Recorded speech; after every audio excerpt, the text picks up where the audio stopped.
been rekindled. We are ready to hear. And I'm ready to tell. People in suspense. Is this a part of the story? We heard that already. Sounds. Say something. I can't.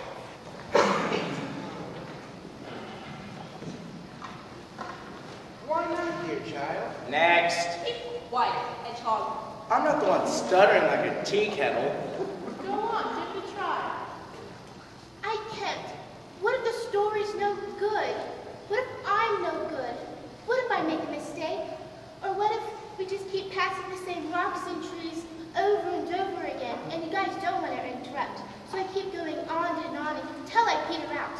When I finally come to, then I have to leave the group and cry on the side of the road, and I never get to Canterbury. That's a lot to keep you up at night. Are you sure you don't have any more reasons for not going? Well, I am feeling rather shy. Shyness has never been a problem for me.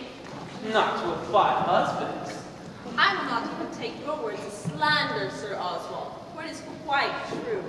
I have had 5 husbands, which makes me an absolute expert on marriage. Of all the husbands I have had, 3 were good and 2 were bad. The first 3 were old and rich. They spent well and tired easily. What happened to them? They died. After that, I wanted more adventure, more excitement. I went for younger men, much to my own folly.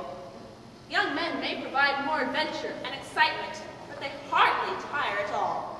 To manage a husband takes hard work, patience, and a lot of nagging.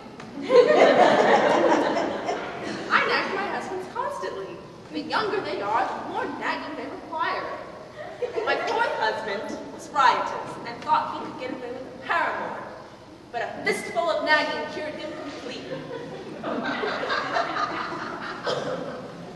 What happened to him? He died.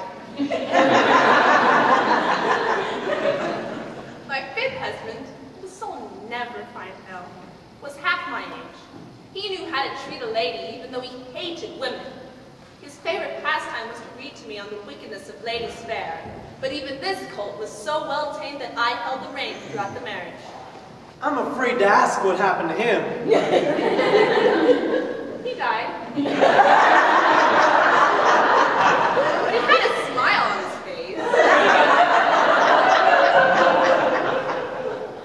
Good wife.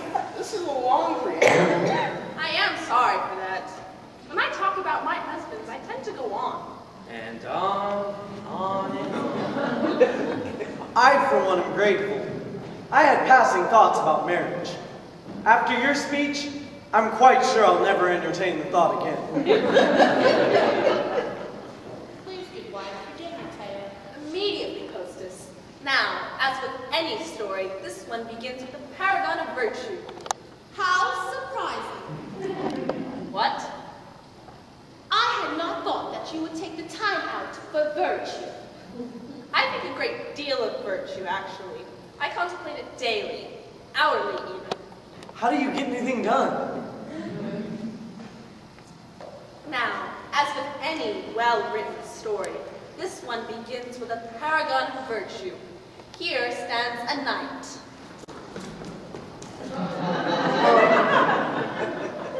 Paragon of virtue, man of the highest caliber, goodliness in thought, word, and deed. Almost. For you see, virtue was exactly on our dear knight's mind. Ha! I knew it would last. For you see, this knight thought himself above others. He thought so highly of himself, he thought himself above all men. He thought so highly of himself that one day he took advantage of a young maid. I'm not sure I want to be in this story. He was found out and condemned to die, and rightfully so. But his miserable, pitiful, worm light life. I really must be going.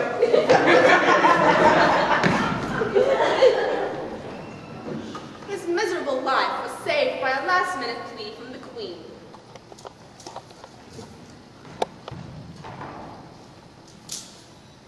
Let me decide his fate, my king. This man believes himself above all men to take advantage of a lady. So let a lady decide his future and path in life.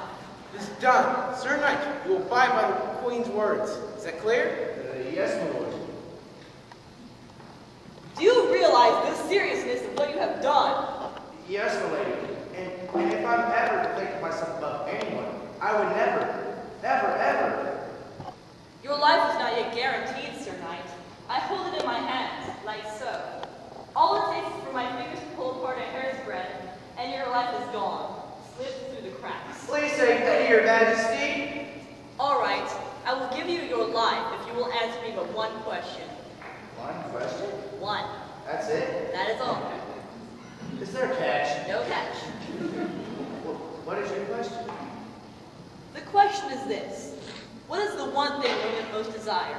Tell me that you will keep your neck. The axe will remain cold. What is the one thing that women most desire?